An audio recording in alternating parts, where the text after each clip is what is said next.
Descarbonizar el transporte es condición necesaria para poder cumplir las metas que tenemos desde el año 2035. En la gran mayoría de los segmentos del transporte solamente se incorporen nuevos vehículos cero emisiones. En 10 años tenemos que hacer el 99% de la meta. Hay temas tecnológicos que exceden que estemos trabajando contra el cambio climático. Incluso sin cambio climático, incluso el vehículo eléctrico es algo que vale la pena desarrollar e incorporar. Entonces, primera barrera, económica. Ya. Segunda barrera tiene que ver con los temas culturales o de educación. No va a querer hacerlo porque le gusta el sonido del vehículo a combustión, no cree en los vehículos eléctricos, no sé. Una falla del mercado, que es el dilema del huevo y la gallina. Tener un buen transporte público, primero. Las personas de comunas periféricas tenían que levantarse 2 o 3 horas más temprano. El hidrógeno verde es fundamental para descarbonizar nuestra economía y nuestra sociedad. Bienvenidos a el segundo episodio del podcast Conectando a Tierra. En este capítulo vamos a irnos directamente a la movilidad sostenible, vamos a pasar por el hidrógeno verde y vamos a tocar diversos temas de cómo descarbonizar. El día de hoy tengo un invitado muy especial, a Ignacio Rivas, quien ha tenido una amplia trayectoria en proyectos de distinta índole, principalmente desde la ejecución. Ignacio es ingeniero civil electricista de la Universidad de Chile y tiene también un magíster en economía y políticas de energía y medio ambiente en UCL. Así que, bueno, Ignacio, bienvenido a este episodio. Gracias por estar acá y bienvenido. Bueno, muchísimas gracias, Dylan, por la invitación. Yo estoy muy honrado que me hayas invitado porque yo vi tu capítulo anterior y vi que Gabriel Montero te recomendó invitar al ministro de Transporte. Así que vi que preferiste invitarme a mí que al ministro de Transporte, así que de verdad te agradezco eso. No, para mí es un honor. Desde ya me pongo el parche de artillería, vamos a tocar muchos temas. Y como decía Ignacio, los invito directamente a ver el capítulo anterior, que estuvimos abordando muy en profundidad el transporte público. Estuvimos conversando de buses con Gabriel Montero y el día de hoy queremos volver a cómo descarbonizamos desde las distintas tecnologías que existen. Vamos a pasar, como decía, por la electromovilidad, por el hidrógeno, por la aviación y los distintos temas que Ignacio se ha podido desarrollar. Así que para ir entrando más de lleno en la conversación, Ignacio, bueno, yo decía que tú eras ingeniero civil electricista. Cuéntame cómo llegaste ahí. Bueno, llegué tomando pequeñas decisiones que te hacen llegar a ese lugar. Yo cuando estaba en tercero, cuarto medio, todavía no estaba seguro que quería estudiar. Era bueno para las matemáticas. Y dije, bueno, ¿qué puedo hacer? Y dije, bueno, ya voy a estudiar ingeniería, porque ahí después, bueno, uno hace plan común y después decide qué es lo que quiere estudiar. Entonces, entré a la universidad, me empezó a gustar un poquito más de ingeniería y después, a los 2 años, ya tengo que tomar la siguiente decisión, que es qué especialidad voy a estudiar. Y tampoco lo tenía claro. Entonces, eléctrica me atraía porque era difícil, pero no era tan difícil, por ejemplo, como ingeniería civil matemática. Entonces dije, ya, mira, quiero algo difícil, ya voy a estudiar eléctrica y además con eléctrica se pueden hacer hartas cosas. Y entonces después estudié eléctrica y también en la carrera uno tiene que tomar varias decisiones de especialidad y tampoco me decidí y al final tomé un poco de todo, de potencia, telecomunicaciones, control, redes neuronales. Entonces, para responder tu pregunta, se fue dando. Se fue dando. Sí. Y lo bueno es que, o creo yo, que es bien variopinta los lugares en que te desarrollaste, porque yo sé que estuviste también relacionado a las telecomunicaciones, pero también en potencia y ahora en electromovilidad, movilidad sostenible en general. ¿Cómo fue que te fuiste encauzando por ese camino? ¿Hay alguna experiencia en particular que tú dijiste, mira, es atractivo, me gusta este tema? No, la verdad no. Se fue dando nomás. De nuevo se fue dando. Entonces empecé en telecomunicaciones, después me puse a trabajar en temas de ingeniería, básicamente diseño de sistemas eléctricos de potencia en la minería. Trabajé ahí justo en 3 países, me empecé a aburrir un poco del tema también y del rubro, y por distintas razones llegué a la Municipalidad de Providencia y ahí de a poquito me empecé a familiarizar con temas de movilidad sostenible. Era justo la época en que empezaban a diseñarse y desarrollarse las primeras ciclovías. Y también había un proyecto piloto que era anterior a que yo había llegado, que era de vehículos eléctricos. Perfecto. Entonces ahí ya me empecé a familiarizar y después estudié el magíster, algo más aprendí. Después, cuando volví del magíster a Chile, trabajé en una consultora donde trabajaba en temas de recursos energéticos distribuidos, y entonces el vehículo eléctrico ya empezó a aparecer ya mucho más ligado a mi pega. Y después, bueno, cuando llegué a la Agencia de Sostenibilidad Energética, ya fue de lleno movilidad sostenible. Entonces, como ves, es una transición bien paulatina de llegar a la movilidad sostenible. Claro.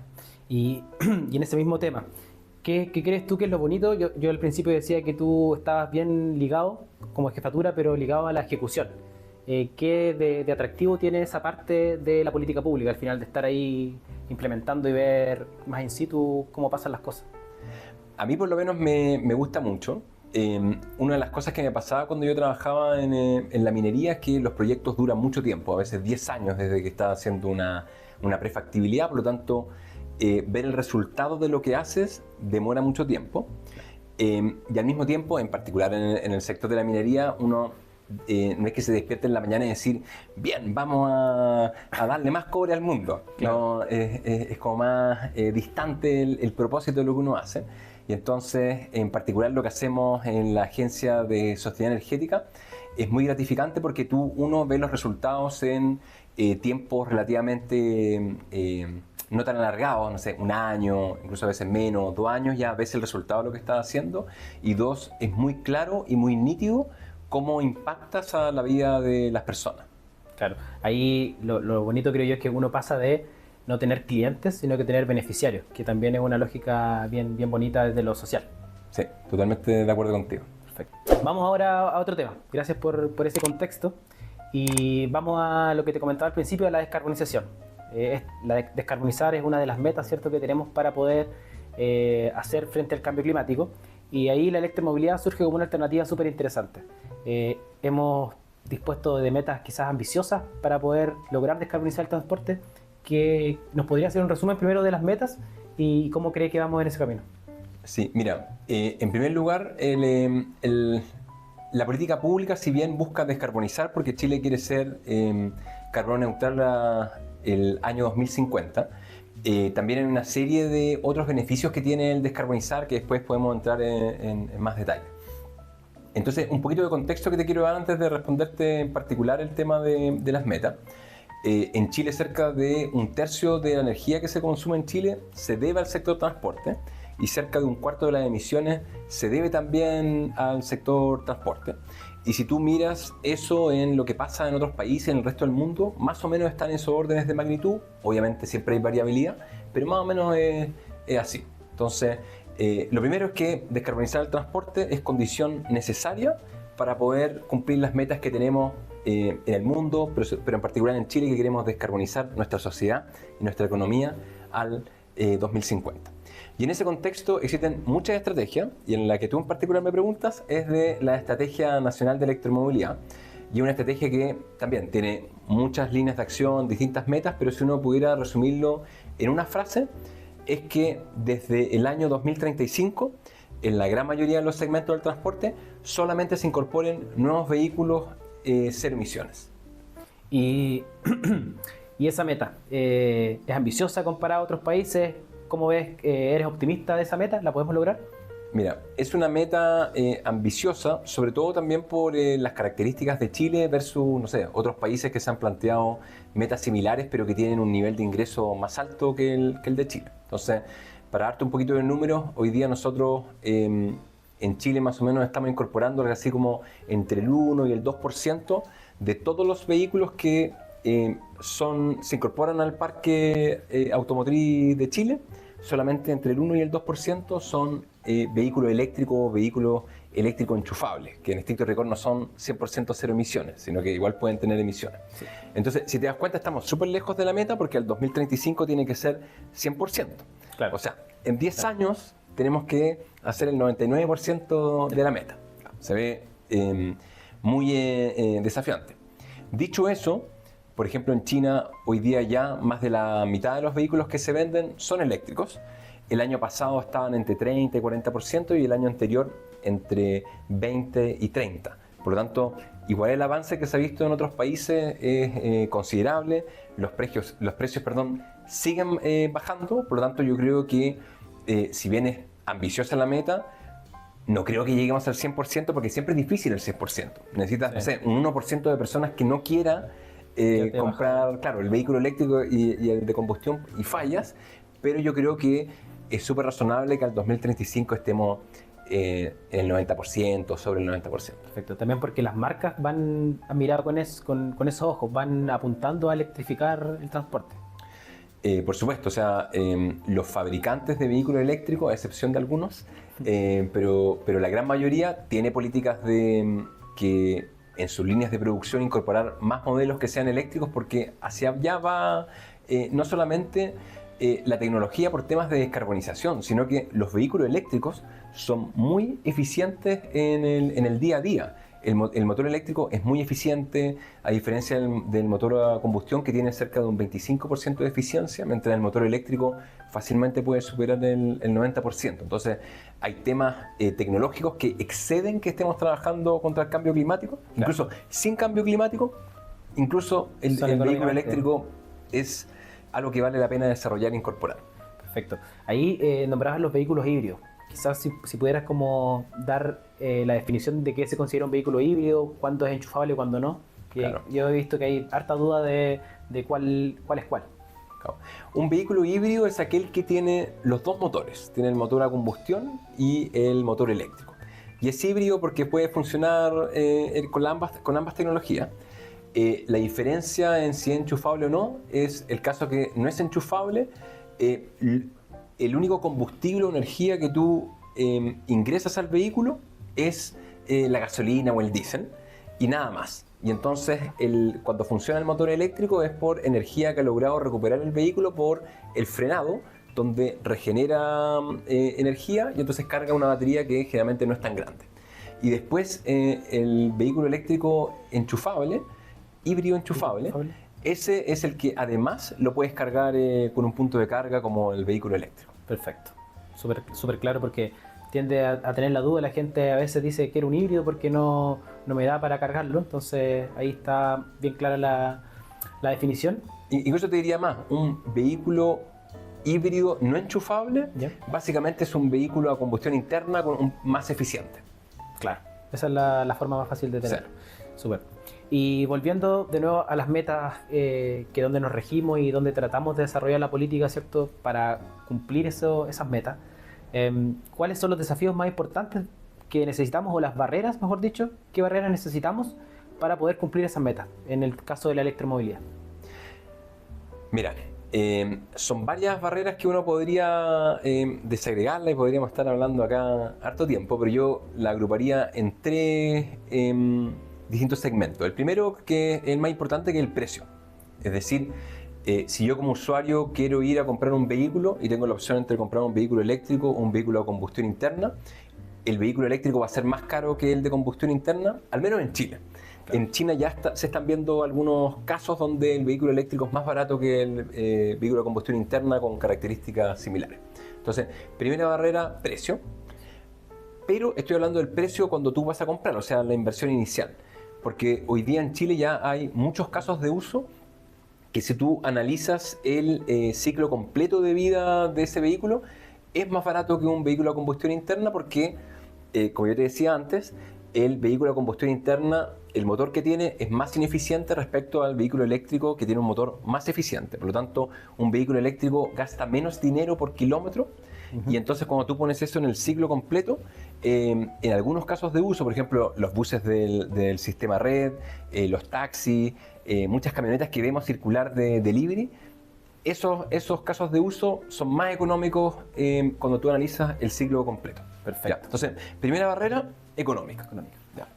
Segunda barrera tiene que ver con los temas culturales o de educación. O sea, tú vas a tener gente que por más que la decisión racional sea comprar el vehículo eléctrico, por todas las razones que uno puede dar, no va a querer hacerlo, porque le gusta el sonido del vehículo a combustión, no cree en los vehículos eléctricos, no sé, las razones que sean, y uno a veces ve, el otro día veía en LinkedIn un post que mostraba justamente en la etapa en que los caballos estaban dejando de ser el medio de transporte, los vehículos comenzaban a ser el nuevo medio de transporte y cómo había gente que se resistía. Entonces, con distintos mitos o cosas que suceden. Entonces, ese es un cambio cultural que vamos a tener que hacer para alguna gente va a ser súper fácil hacerlo y otra gente en 2035 todavía no va a estar convencida de la electromovilidad. Y la tercera barrera es en la que tú trabajas, que es en la infraestructura de carga.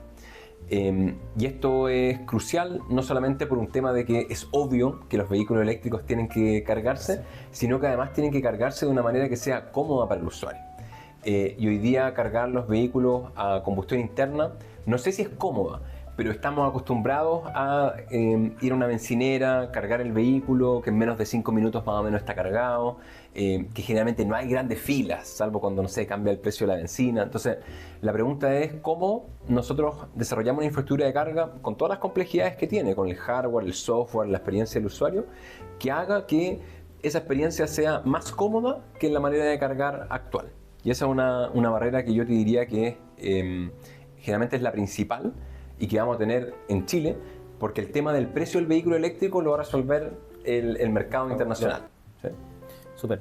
Y volviendo al tema, o sea, poniendo en contraste las barreras, que muchas veces uno ve siempre las barreras, ¿cierto? Pero yo me acuerdo de una presentación que tú hacías y decías, saquemos al vehículo eléctrico a veces del sillón o del asiento de los acusados. Porque muchas veces miramos como, pero el vehículo eléctrico no tiene dónde cargarse, no me gusta. Pero si acaso te acuerdas de alguna que sea más atractiva, de decir, mira, no tenemos el vehículo de combustión, pero el eléctrico te ofrece estas ventajas. Mira, es interesante eso, porque siempre que hay algo nuevo, la discusión se centra en lo nuevo y no en comparar lo nuevo con lo antiguo. Entonces pasa mucho cuando uno ve las discusiones en las cámaras de diputados, en el Senado, donde sea, es como hay siempre argumentaciones de lo bueno o lo malo de un proyecto en particular, en vez de comparar manzanas con manzanas, claro, que es comparar lo actual con lo nuevo. Entonces, nos pasa también en las nuevas tecnologías. Y acá efectivamente, o sea, tú a veces el frame que te hace la discusión pública es tener que estarte defendiendo de las cosas malas que tienen los vehículos eléctricos. Y lo bueno es cuando tú sacas del banquillo de los acusados al vehículo eléctrico y haces el ejercicio de poner en el banquillo de los acusados al vehículo de combustión interna. Y ahí te das cuenta que hay muchas cosas que son difíciles de justificar. Por ejemplo, oye, ¿es verdad que yo cuando freno toda esa energía se disipa en calor y no aprovecho nada de esa energía?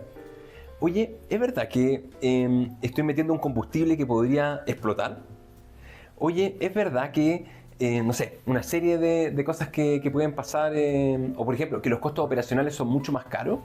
¿O es verdad que el motor tiene solamente 25% de eficiencia? Hay muchas razones. Por ejemplo, otra que me acuerdo era quien haya conducido un vehículo eléctrico sabe que cuando uno aprieta el acelerador responde inmediatamente. Instantáneo.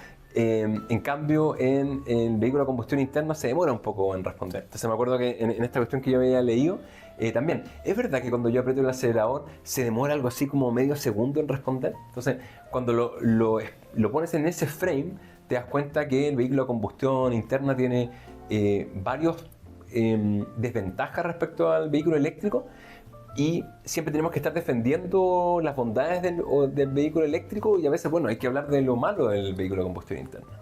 Perfecto. Hay muchos mitos. En el capítulo anterior también comentábamos de estos mitos que tenía la gente que operaba buses respecto a que no se podían cargar mientras llovía. Bueno, hay mitos para todo.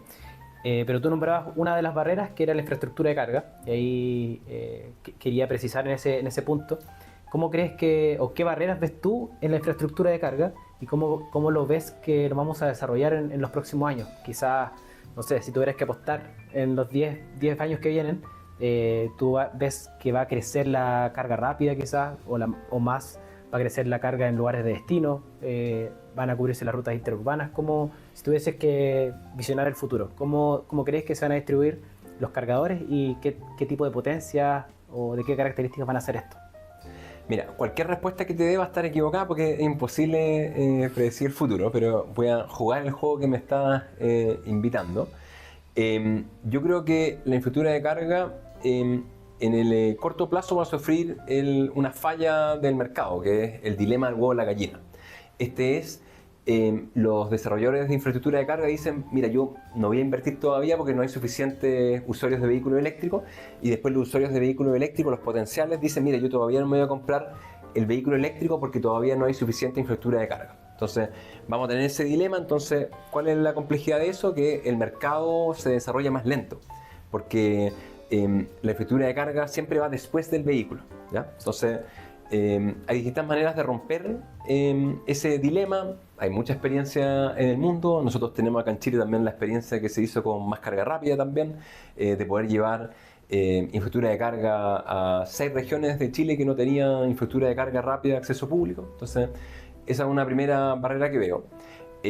La segunda, que no se ha logrado resolver en muchos países del mundo y creo que tenemos que seguir avanzando, tiene que ver con cómo mejoramos el tiempo en que la infraestructura de carga está disponible. Entonces, algunas estadísticas que yo he visto en otros países es que cerca del 20% del tiempo la infraestructura de carga está caída, por distintas razones. Falla un software, se rompe un cable. Entonces, después que hiciste toda esa inversión, que estás ocupando un espacio público, privado, pero que es premium para tener esa infraestructura de carga, ¿cómo haces de que esté, ojalá, sobre el 90, sobre el 99%, que es lo que estamos acostumbrados generalmente quienes venimos del sector eléctrico?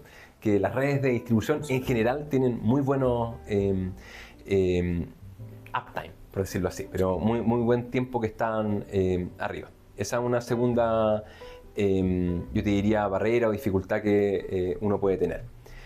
Y tal vez una tercera barrera es cómo vamos llegando a todos los rincones de Chile. Hoy día el dato es que más de 220, por ahí más o menos, de las comunas de Chile no tienen ningún punto de carga de acceso público, ni lento, ni rápido.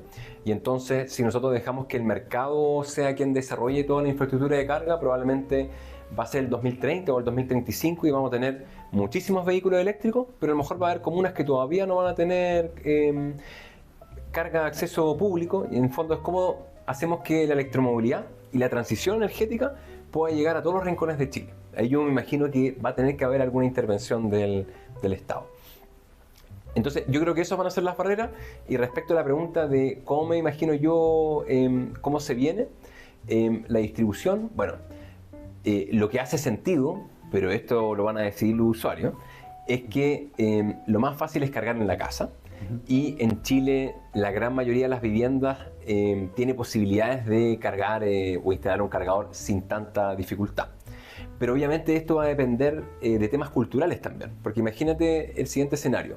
Si los proveedores de infraestructura de carga de acceso público despliegan mucha infraestructura de carga de acceso público que sea rápida y es muy cómoda, bueno, probablemente los usuarios se van a acostumbrar a ese tipo de carga. Y no van a hacer la transición de poder cargar en la casa, sino que van a tratar de replicar el modelo de las estaciones de servicio. Pero el lado medio lleno de que nos demoremos en la infraestructura de carga de acceso público es que va a hacer que los usuarios tengan que tener carga en la casa, y entonces van a ver las bondades que tiene la carga en la casa y se van a acostumbrar a eso. Entonces tú ves que hay un tema cultural de dónde cargar. Pero en temas como netamente de comodidad y tecnoeconómicos, la casa es el mejor lugar para cargar, y la infraestructura de carga de acceso público es cuando te alejas mucho de tu casa, ¿ya? Entonces, así debería desarrollarse. Súper buena, Ignacio, la dinámica de hablar de las bondades del vehículo eléctrico y no siempre estarnos defendiendo de la comparación al vehículo de combustión. Y ahí me quedaba una pregunta respecto a la electromovilidad y su rol dentro de la descarbonización. ¿Es la electromovilidad la mejor opción a la descarbonización? Mira, déjame ir un poquito atrás de tu pregunta, porque si no voy a caer en una pequeña trampita, ¿ya? De hablar muy bien de la electromovilidad cuando en realidad es más compleja la respuesta. Entonces, lo que nosotros buscamos es descarbonizar. ¿Viste? Antes te dije que el 33% de la energía que se utiliza en Chile se utiliza en el sector transporte, 25% de las emisiones provienen del sector transporte. Entonces, la pregunta es cómo descarbonizamos. Y en el sector transporte hay muchos tipos de transporte. Entonces, vas desde, no sé, peatonal, que no consume combustibles fósiles, pero después bicicleta, hasta que llegamos a los aviones y los barcos. Entonces, hay un variopinto de tipos de transporte y cada uno tiene distintas alternativas cero emisiones. En ese sentido, la electromovilidad es buena. Por ejemplo, pensemos en una moto mosquito, ¿ya? Una moto mosquito, la mejor alternativa probablemente es la bicicleta eléctrica. Entonces, sí, ahí la respuesta la pregunta que me hiciste, la respuesta sí, electromovilidad es la mejor opción en el caso de cómo tener una alternativa cero emisiones para una moto mosquito. Después pasamos a los vehículos livianos. Yo creo, en mi opinión, que la electromovilidad es la mejor alternativa. Cero emisiones, mediano también, pesado también lo creo, buses también, y probablemente hay ciertos casos de uso de muchos recorridos, o sea, de mucha distancia, de larga distancia, que a lo mejor la electromovilidad todavía tiene muchos problemas. La autonomía, no sé, piensa más de 1000 kilómetros. Entonces, eventualmente ahí podría haber otras tecnologías como el hidrógeno, combustible sintético, pero en general yo te diría que para el transporte terrestre de vehículos, la electromovilidad, desde mi punto de vista, es la mejor opción. Incluso en algunos vehículos pesados de la minería, tipo estos camiones gigantes que uno siempre conoce, los CAEX, que uno ve una personita que ni siquiera llega a la mitad de la rueda. Bueno, ahí la electromovilidad sigue, desde mi punto de vista, siendo la mejor opción, porque hoy día hay opciones de no solamente con batería, sino con trolley, con catenaria.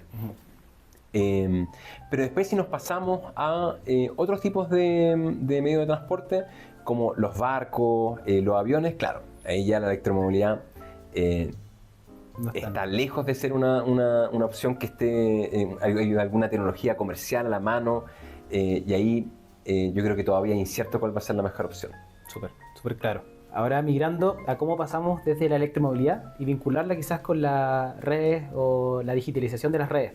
¿Cómo crees tú que las tecnologías de información se mezclan y pueden generar sinergia con la electromovilidad o con estas nuevas tecnologías que estuvimos conversando? Yo creo que es una tendencia global, o sea, en nuestra vida cada vez la digitalización se incorpora más a nuestras vidas y no es que se aleje más. Entonces, desde aplicaciones para hacer deporte, pongámoslo en el transporte, una app para saber a cuánta distancia está el bus. Por ejemplo, yo para venirme acá, Dylan, lo que hice fue ocupar una app Google para entender cómo era la manera más rápida de llegar. Cada vez más los viajes que se hacen es alguien que utiliza una aplicación de cómo llegar rápido al lugar. Así que está claro que la digitalización cada vez se incorpora más a nuestras vidas, y esa tendencia yo creo que es difícil hacer que retroceda. Yo creo que va a seguir avanzando.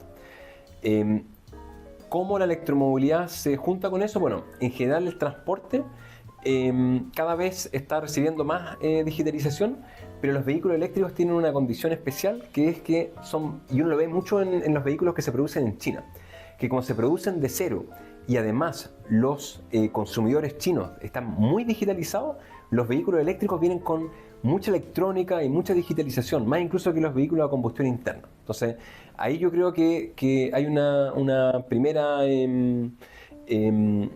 tendencia, que la electromovilidad es más digitalizada.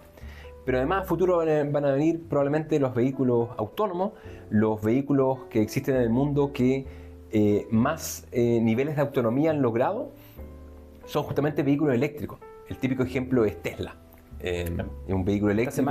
Esta semana se lanzó el robotaxi. Y hoy día comercialmente, que tú tienes del nivel 1 al nivel 5 de autonomía para la conducción, Tesla ya está en el nivel 2 a nivel comercial, y bueno, lo que anunciaron sería nivel 5 por lo que entiendo, pero todavía es un proyecto que falta para que se concrete.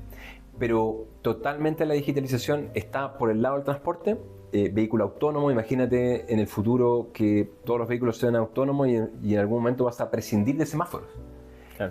Los vehículos van a poder comunicarse entre sí eventualmente, y va a haber una esquina y que pasan los vehículos uno atravesando sin chocar, ¿ya? Entonces, no sé, hay muchas cosas futurísticas que puedes ver al respecto.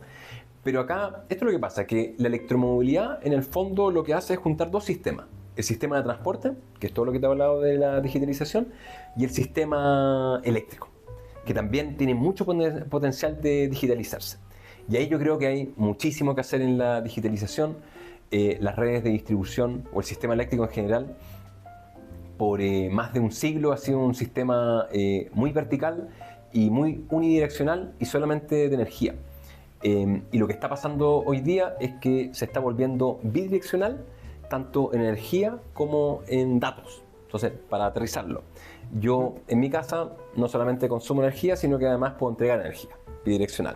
Pero además con datos. En algún momento con los medidores inteligentes, la distribuidora me va a poder mandar datos sobre cuál es la tarifa eléctrica del momento, y yo también le voy a poder mandar datos de mi consumo o de mis ganas de tener flexibilidad para un consumo. Entonces, yo creo que la digitalización ya es muy fuerte, hemos visto cómo ha avanzado en los últimos años en distintos aspectos de nuestras vidas, pero yo creo que va a seguir profundizando porque la capacidad de optimizar la electromovilidad, tanto en la parte del sistema de transporte como el sistema eléctrico, es bastante grande. Perfecto, súper.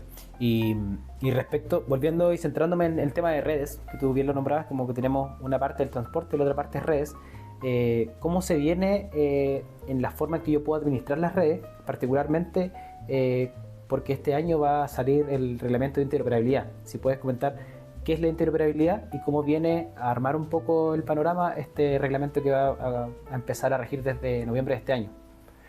Bueno, lo que busca hacer el reglamento de interoperabilidad son, yo diría, dos cosas. Lo primero es que haya menor costos de switcheo. Este es un término económico, pero nunca he visto bien cómo es la traducción en español, pero en inglés es switching cost. Entonces, es cuánto me cuesta a mí cambiarme de un proveedor a otro. Entonces, deja darte este ejemplo.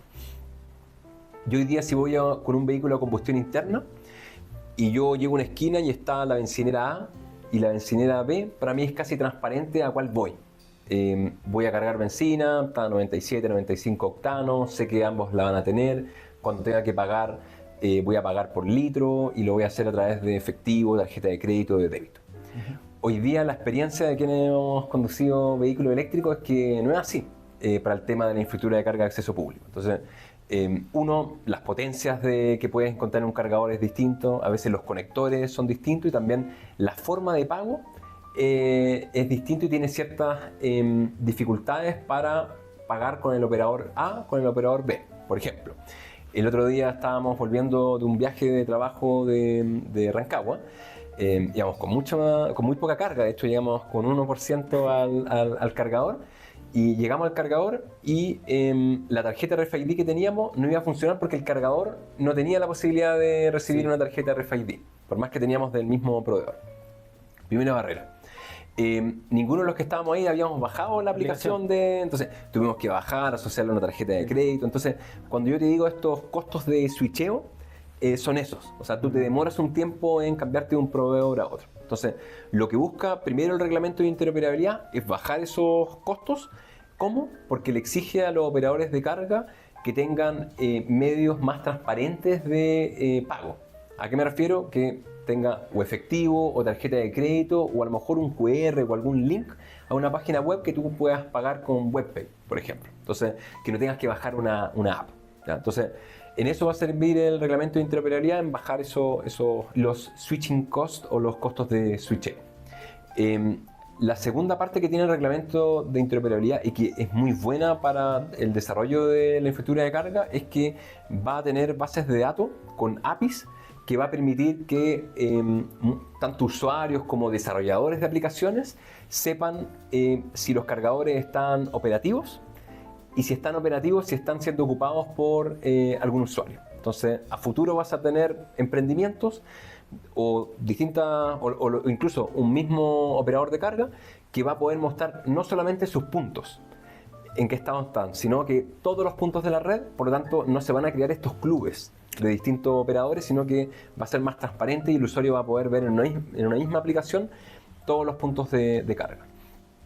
Además, el reglamento de interoperabilidad permite recabar información para hacer buena política pública. Tú para decidir si vas a cofinanciar o subsidiar cargadores y en qué lugar, ojalá tengas la mayor cantidad de información para tomar esas decisiones. Eso con el reglamento de interoperabilidad. Y después tú me preguntabas por temas de digitalización de redes. Yo creo que eso va por otro camino. Y ahí lo que se requiere es hacer una reforma al sector de distribución, porque hay que darle cierto incentivo a las distribuidoras de modernizar. Nosotros tenemos la experiencia de los medidores inteligentes, que era, sin cambiar mucho la regulación, iban a permitir optimizar y que se modernizara un poco el sector de distribución, pero no solamente se queda en el medidor inteligente, que es simplemente un artefacto que habilita ciertas cosas, pero después tenemos que llegar ojalá a tarifas, a hacer gestión de demanda agregada, etc. Perfecto. Voy a volver con el tema de los conectores, que también creo que hay mucha desinformación, pero yo creo que es un elemento clave de la interoperabilidad de explicar por qué hay vehículos que tienen un conector, es decir, como uno llevarlo al caso de los celulares, uno puede conectar con conector Android o de iPhone. Es algo parecido a lo que pasa con los vehículos eléctricos, si podrías profundizar en eso. Claro, cuando se empiezan a desarrollar las tecnologías se hacen estándares y en general las potencias tratan de generar un estándar y que de ese estándar sea el que finalmente gana la carrera. Entonces, en Estados Unidos el estándar más común al principio era el estadounidense. Ahora también le está compitiendo y está ganando el estándar NACS, que es el de Tesla. En China el estándar es el chino, en Japón el estándar es el japonés, en Europa el estándar es el europeo. Entonces, las distintas potencias mundiales lo que han buscado es tener sus propios estándares y fomentar sus estándares en su territorio. Y nosotros en Chile, que no desarrollamos generalmente estándares, la pregunta es, bueno, ¿cuál es nuestro estándar? Entonces, la política de Chile hasta ahora ha sido ser abiertos y ser receptores de tecnología. Eso es generalmente lo que se ha hecho. Y en ese sentido, al principio lo que empezó a pasar es que llegaban vehículos con tipo 1, que es el americano, con CHAdeMO, que es el japonés, con GBT, que es el chino, y una gran cantidad de vehículos con el estándar europeo. Y yo te diría que gracias al pliego 15, que es un pliego normativo de la Superintendencia de Electricidad y Combustibles que daba una cierta orientación a que la infraestructura de carga de acceso público tuviera el estándar europeo, también los importadores de vehículos y las marcas fueron prefiriendo que sus vehículos tuvieran estándares europeos. Y hoy, una estadística que saqué el otro día, más del 90% de los vehículos que se están homologando en Chile el 2024 vienen con estándar europeo. Uno podría decir que el estándar europeo es el estándar que está ganando en Chile, pero sobre todo con esto, piensa que las dos principales marcas de vehículos eléctricos del mundo, BYD o BYD o Tesla, en Chile comercializan vehículos con el estándar europeo. Entonces yo creo que eso es una certeza que tenemos, que es difícil que cambie en el futuro, más no imposible. Sí. Y que responde al final a las características del país, como Claro. bien tú decías, no podemos limitar. De hecho, incluso en Europa tampoco se exige, no se prohíbe, pero sí se recomienda. Aquí hicimos un camino parecido, creo yo, en el pliego 15, exigir algunos mínimos que después eso se transformen al final en un semi-estándar porque el mercado lo adopta de manera propia. Claro. Y también piensa, o sea, cuando tú eres usuario de la electromovilidad, es muy caro para ti ver que pasan, no sé, 5 cargadores de acceso público que podrías haber cargado, pero no tienen tu conector. Entonces, a nivel sistémico, es mucho más barato tener un mismo conector porque te evita tener que construir muchas redes con muchos estándares. Sí. Eso a nivel nacional, pero también piensa cuando tú quieras viajar a Argentina. Ojalá que tenga el mismo estándar que en Chile, o a Perú y así. Entonces, igual lo que está pasando es que en general Bolivia, Perú, Ecuador, Argentina, Uruguay, Brasil se están yendo para el estándar europeo, por lo tanto está sucediendo algo que es interesante, que a nivel regional, sin ponernos de acuerdo, estamos yendo por el estándar europeo. Muchas gracias, Ignacio. Vamos ahora a otro punto, que si bien hablábamos de la electromovilidad, los beneficios, las barreras, la realidad es que cada vez el chileno se compra más autos. Y eso le hace mal a la forma de movernos o retrasa los viajes y también contaminamos cada vez que nos movemos, ya sea a combustión o incluso otro vehículo, igual le hace mal al sistema de transporte. Leí hace poco que en Santiago ya el próximo año van a haber más de casi 3 millones de vehículos. ¿Cómo podemos acercarnos a reducir el uso del vehículo y hacer más atractivo quizás el viaje en otro tipo de transporte público u otro que reduzca emisiones? Mira, antes de responder esa pregunta, deja contarte algo porque yo creo que es importante, porque cuando uno trabaja en movilidad sostenible, la electromovilidad no es una bala de plata. Es la última opción de la que uno busca, y un poco por la pregunta que me hace. Entonces, en la jerarquía de toma de decisiones para movilidad sostenible es la siguiente. Lo primero que yo tengo que hacer es tratar de evitar el viaje. Por ejemplo, hoy día tú me invitaste a hacer un podcast y yo te pregunté, ¿y por qué no lo hacemos virtual? Me dijiste, no, es que presencial es mucho mejor porque el estudio de grabación, y ahora lo veo y perfecto el estudio de grabación. Entonces, el viaje lo tenía que hacer.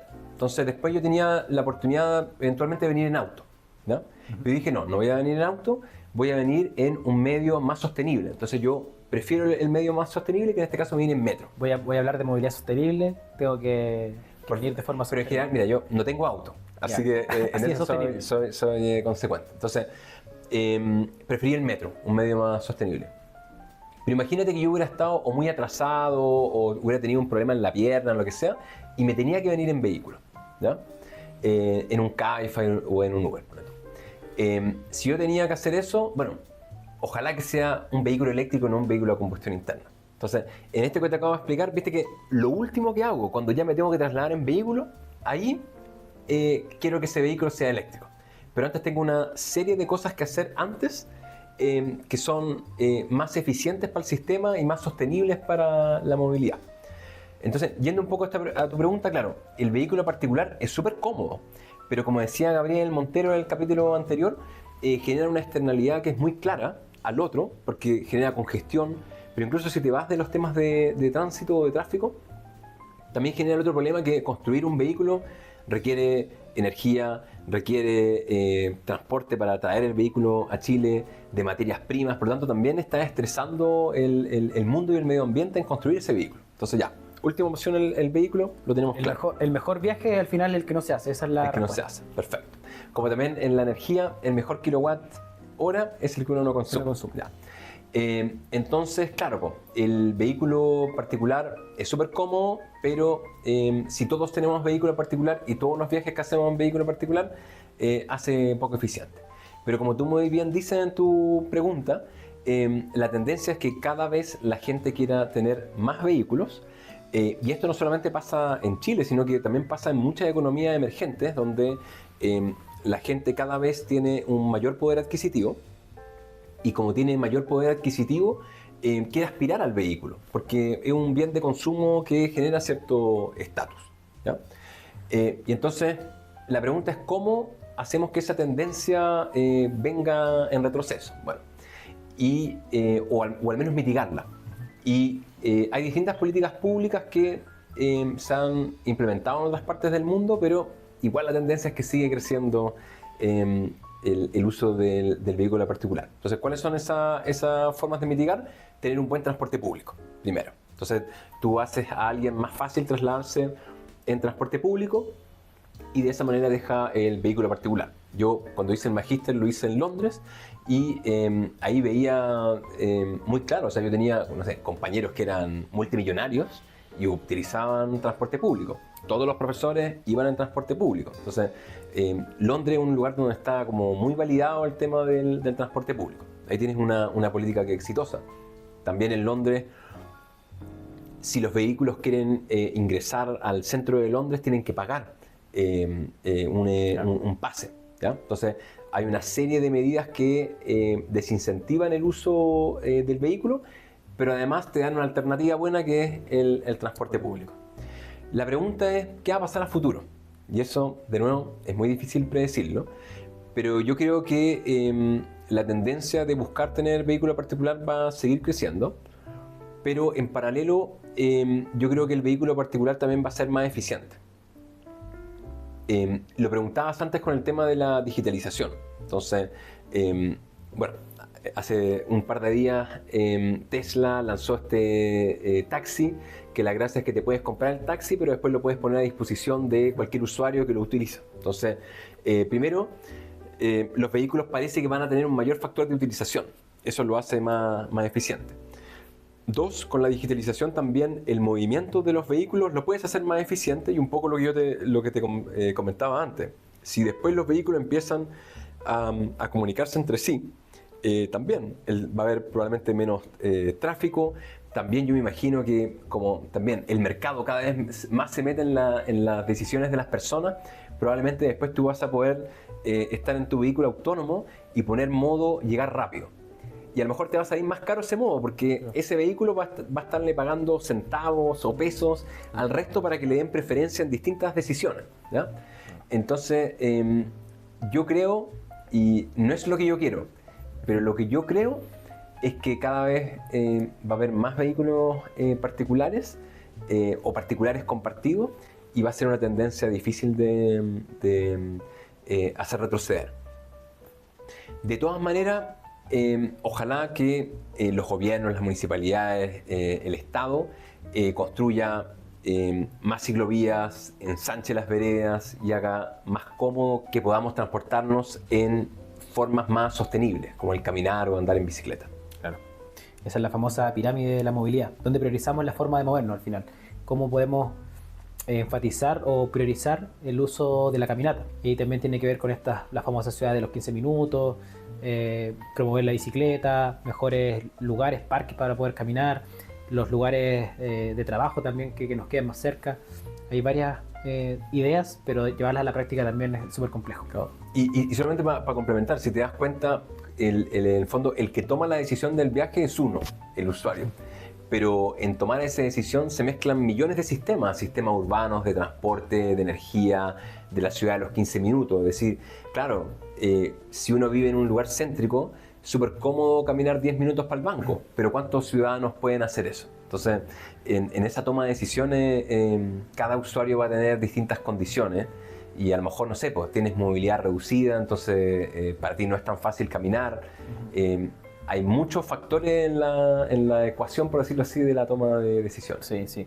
Me acabo de acordar que hace poco salió un estudio de transporte también que decía que las personas de comunas periféricas tenían que levantarse 2 o 3 horas más temprano para poder llegar a sus trabajos. Entonces, también ahí te muestra cómo el transporte influye y cómo la decisión va a ser súper compleja porque no depende de muchos factores al final. No es que yo quiera, una persona puede querer mucho ir en transporte público, pero quizás su trabajo le queda muy muy lejos, incluso el transporte público puede quedar corto. Pasando a otro tema y volviendo en esta política de los incentivos, mucha gente dice, oye, ¿por qué yo quiero un vehículo eléctrico pero son muy caros? ¿Por qué no me dan un subsidio para comprar un vehículo eléctrico y usarlo y así ayudo al planeta? ¿Cuál es tu opinión respecto a eso o cuáles son los distintos matices que hay que evaluar cuando se quieren hacer este tipo de políticas? Mira, si tú solamente te preocuparas de que hubiera más vehículos eléctricos, evidentemente el subsidio a la compra de vehículos eléctricos tiene todo el sentido. El tema es que uno tiene que considerar otros aspectos. Por ejemplo, Chile, que es un país de ingresos medios, probablemente no tiene la posibilidad de hacer lo que hacen otros países que subsidian la compra de vehículos eléctricos. Además, otro factor que hay es que, como hablábamos antes, es muy probable que el precio de los vehículos eléctricos siga bajando.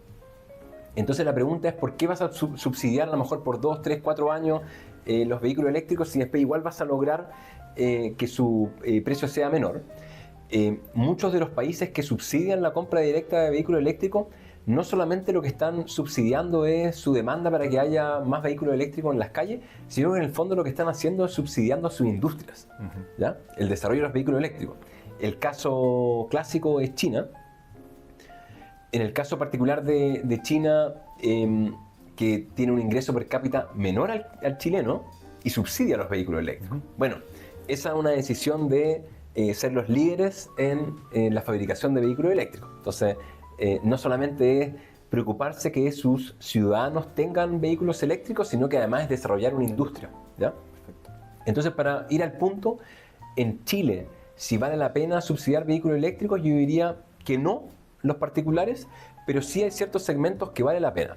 ¿Y cuáles son esos segmentos? Son segmentos que tengan alto uso y esos usuarios también tengan ciertas complejidades para comprar vehículos o no sean de altos ingresos. Entonces, el ejemplo clásico es el taxista, el colectivero, y es donde la Agencia de Sostenibilidad Energética tiene enfocado sus programas. En el proyecto Mi Taxi Eléctrico, también Más Transporte Eléctrico, donde justamente se centra en vehículos eléctricos que prestan un servicio a la comunidad, pero además son vehículos eléctricos de alto recorrido. Por lo tanto, tú estás subsidiando, cofinanciando un vehículo eléctrico que al final del día va a ser rentable, pero además que ese vehículo eléctrico finalmente termina educando a esa región, esa comuna donde circulan estos vehículos eléctricos. Porque, ponte el caso, bueno, todos nos hemos subido a un taxi o un colectivo y uno de repente se pone a hablar de distintos temas. Por ejemplo, el clima. Uy, que hace frío hoy día. Clásico. Entonces, lo que nos cuentan mucho los taxistas es que la conversación que se da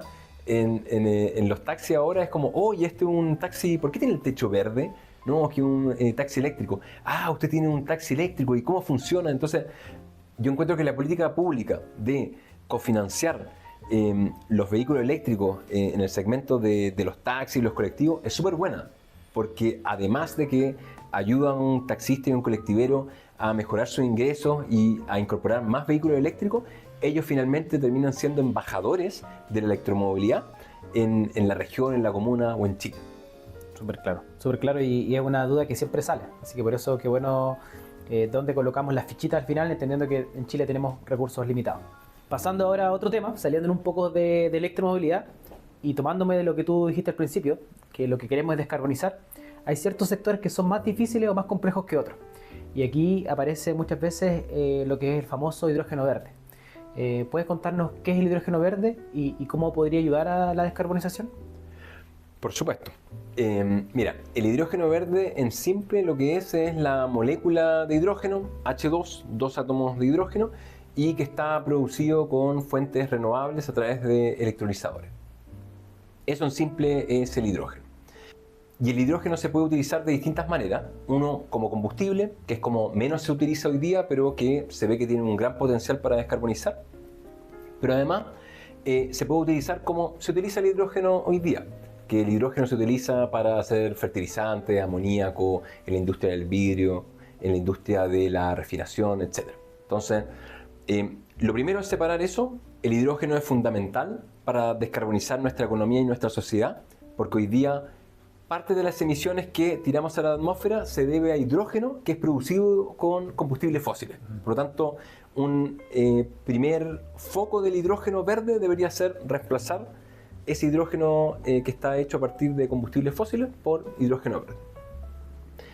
Y después vienen las nuevas oportunidades que aparecen para el hidrógeno, como combustible, por ejemplo, para el sistema eléctrico o como combustible para el sector transporte. Ahí yo diría que el hidrógeno tiene una desventaja respecto a la electromovilidad, porque la electromovilidad es 3 veces más eficiente que el hidrógeno, o dicho de otra manera, el hidrógeno es 3 veces más ineficiente que la electromovilidad. Y esto es porque la electromovilidad en general es muy eficiente, porque genera la electricidad, la transmites y la distribuyes de una manera relativamente eficiente, y después las baterías también son eficientes y los motores eléctricos también son eficientes. En el caso del hidrógeno, tú tienes que, romper la molécula de agua en dos, o sea, sacar H2 y liberar el oxígeno, y eso lo haces con electrolizadores que no son extremadamente ineficientes, pero tienen una eficiencia entre el 40 y 60%. Después, además tienes que comprimir el hidrógeno, eventualmente como para producir hidrógeno necesitas agua. Esa agua también la tienes que desalar, por lo tanto también ocupas energía.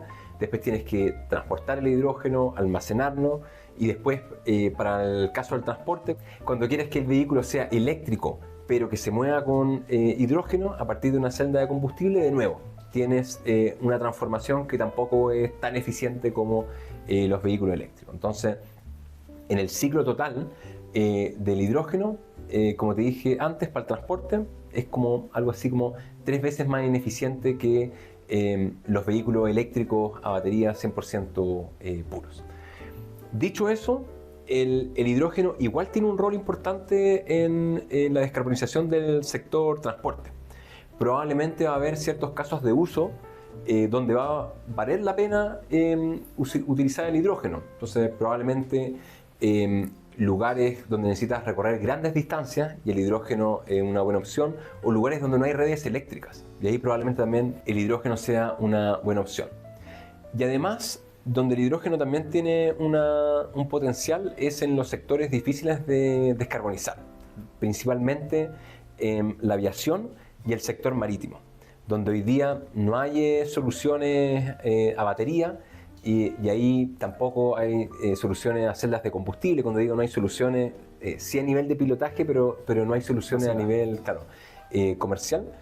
Y ahí el hidrógeno se puede utilizar como combustible, o sea, para desarrollar combustible sintético, y de ahí después te puedo hablar más de ciertos combustibles sintéticos, los combustibles sostenibles de la aviación. Súper. Y volviendo al tema del hidrógeno, ¿qué es lo difícil para Chile de generar hidrógeno? ¿O cuáles son las barreras si hablamos de hidrógeno verde llevado al caso chileno? Mira, Chile tiene un gran potencial porque cuando tú ves los costos del hidrógeno, la gran mayoría se va en la parte de generar la energía eléctrica, estoy hablando de hidrógeno verde, de generar la energía eléctrica para ese hidrógeno verde. Y Chile evidentemente tiene una alta competitividad porque en el norte tenemos mucha radiación y en el sur tenemos mucho viento. Y además en el sur, además de tener mucho viento, también tenemos agua. Entonces se genera como buenos lugares para producir hidrógeno. Dicho eso, las principales barreras hoy día es poder desarrollar estos proyectos de manera competitiva, porque probablemente los primeros consumidores del hidrógeno verde no estén en Chile, sino que haya que exportar eso a Europa u otros países. Y entonces, como además de el costo de producción, que en Chile va a ser más barato probablemente que en otros países, a lo mejor cuando incorporas el costo de transporte hay que ver qué tan competitivo termina siendo. Entonces, un primer barrera que es tema de costo. El hidrógeno verde es fundamental para descarbonizar nuestra economía y nuestra sociedad, por lo que te contaba antes. Los consumos actuales del hidrógeno tienen que ser descarbonizados. Y si uno mira la siguiente estadística, en el mundo más o menos, uno tiene distintas fuentes de información, pero entre 90 millones de toneladas y 100 millones de toneladas es más o menos el consumo anual de hidrógeno en el mundo. Entonces la pregunta es, ¿cómo ese hidrógeno que hoy día se consume en el mundo y proviene de combustibles fósiles, cómo yo puedo hacer que ahora se consuma con hidrógeno verde? Bueno, si quisiéramos hacer eso, la capacidad instalada de energías renovables que se necesita, de solar y eólica, es equivalente a toda la energía eólica y solar que ya está instalada, para que entiendas el orden de magnitud. Entonces, solamente el desafío de tomar los usos del hidrógeno actual, que se consume a través de hidrógeno que es producido por combustibles fósiles, solamente ese desafío para reemplazarlo por hidrógeno verde ya es una transformación radical que implica tomar toda la energía renovable, solar y eólica y volver a construirlas. Un desafío grande. Súper. Y tú nombrabas también que la aviación es un lugar difícil de descarbonizar. Aquí aparecen nuevas tecnologías de combustible, los famosos SAF, si te puedes referir qué son los SAF y cuánto pegan al final en la descarbonización. Claro, mira, los SAF son los Sustainable Aviation Fuels, los combustibles sostenibles de la aviación. Y básicamente son combustibles que químicamente son muy parecidos a los combustibles actuales que ocupan los aviones y provienen de fuentes bajas en carbono. ¿Cómo se pueden producir los SAF? Bueno, a través de biocombustibles o también de manera sintética. Por eso te contaba antes el tema de cómo el hidrógeno verde también potencialmente puede ayudar a desarrollar SAF u otros tipos de combustibles sintéticos. Entonces, esos son los SAF, combustibles iguales a los actuales que utilizan los aviones, pero que provienen de fuentes bajas en emisiones o no provienen de combustibles fósiles. Y estos combustibles se llaman drop-in. ¿Y por qué drop-in? Porque tú con el mismo avión, con el mismo motor, tú le puedes poner este combustible y entonces no tienes que cambiar la aeronave. Y por eso son tan importantes los SAF, porque a corto, mediano plazo y hasta largo plazo todavía no se ven tecnologías competitivas de cambios tecnológicos de los aviones. Por ejemplo, aviones a batería o aviones a celdas de combustible, todavía se ven lejanos, sobre todo para los viajes largos. A lo mejor para los viajes cortos, no sé, de acá al 2030, 2040, puede haber aviones comerciales y que uno vea que son más comunes. Entonces, por eso los combustibles sostenibles de la aviación son nuestra única forma de descarbonizar en el corto plazo. Y ahí lo que te decía es que es un combustible drop-in porque no hay que cambiar el avión y por temas de seguridad se puede mezclar hasta el 50%. Por eso la hoja de ruta de SAF de Chile tiene que la meta del 2050 es que el 50% de los combustibles que se utilizan en Chile para la aviación, al menos el 50% sea SAF. Pero ya hay ciertos trabajos que se están haciendo en el mundo de, por ejemplo, a lo mejor no cambiar todo el avión, pero sí construir turbinas que aceptan 100% combustible SAF. Súper. ¿Y cuáles son las barreras al final para poder lograr la meta de nuevo del 50% al 2050? ¿Es muy complejo? Es complejo, es complejo. De todos los temas que hemos hablado hoy día, yo te diría que el sector de la aviación es el más complejo, porque hoy día competitivamente los SAF son mucho más caros que los combustibles de la aviación. ¿Qué tanto más caro? Los más baratos cuestan 2 o 3 veces, ¿ya? Y otros pueden costar 8, 10 veces. Depende de la tecnología. La tecnología que es más barata hoy día es utilizar aceites de cocina y a través de eso, distintos procesos, lograr transformar en SAF esos combustibles para luego utilizarlos, y eso los precios, mira, siempre es bien variable, pero entre 2 y 4 veces es lo que cuesta ese combustible respecto al actual. Entonces la pregunta es, ¿cuántos usuarios van a estar dispuestos a pagar, no sé, el doble, 3 veces más por un pasaje de avión que baja las emisiones? Claro, ahí de nuevo la vuelta es tratar de evitar ese viaje. De nuevamente, ¿cuánto cuesta tanto? Sí, por ejemplo, no viajar a China. Claro, por ejemplo. Ya se lo voy a cortar. Y ahora, Ignacio, pasando a otro tema más fuera de lo técnico, pensando en que tú has podido estar a cargo de distintos equipos, formarlos a muchos de ellos, quisiera comentarte algunas preguntas relacionadas a esa parte de jefatura y de cómo organizar los equipos para lograr conseguir los objetivos. Y mi primera pregunta es, ¿qué es lo más difícil de liderar un equipo? Principalmente estos equipos que son más grandes a veces. Mira, yo te diría que lo más difícil, al menos en mi experiencia, es que cuando yo empecé a liderar equipos, me preocupaba mucho de conocer a la persona. Qué motivaba a la persona, qué le gustaba. Entonces trabajar de manera mucho más individual. Y a medida que van creciendo los equipos, eso se hace muy difícil. Por ejemplo, el equipo que yo lidero hoy día tiene 50 personas. Entonces ya se hace mucho más complicado entender qué le mueve a cada uno, qué le gusta a cada uno, cómo motivarlo. Entonces, en general yo te diría que, sobre todo cuando aumenta la escala, es que tú tienes que cambiar un estilo de liderazgo que no puede ser cercano con todo el mundo y no puedes conocer bien a todo el mundo. Por lo tanto, obviamente tienes que generar ciertos liderazgos intermedios, porque si no se hace imposible liderar. ¿Y qué habilidades crees tú que tiene que tener el jefe o el líder para poder liderar correctamente a ese grupo de personas? Mira, sobre el liderazgo se ha escrito mucho.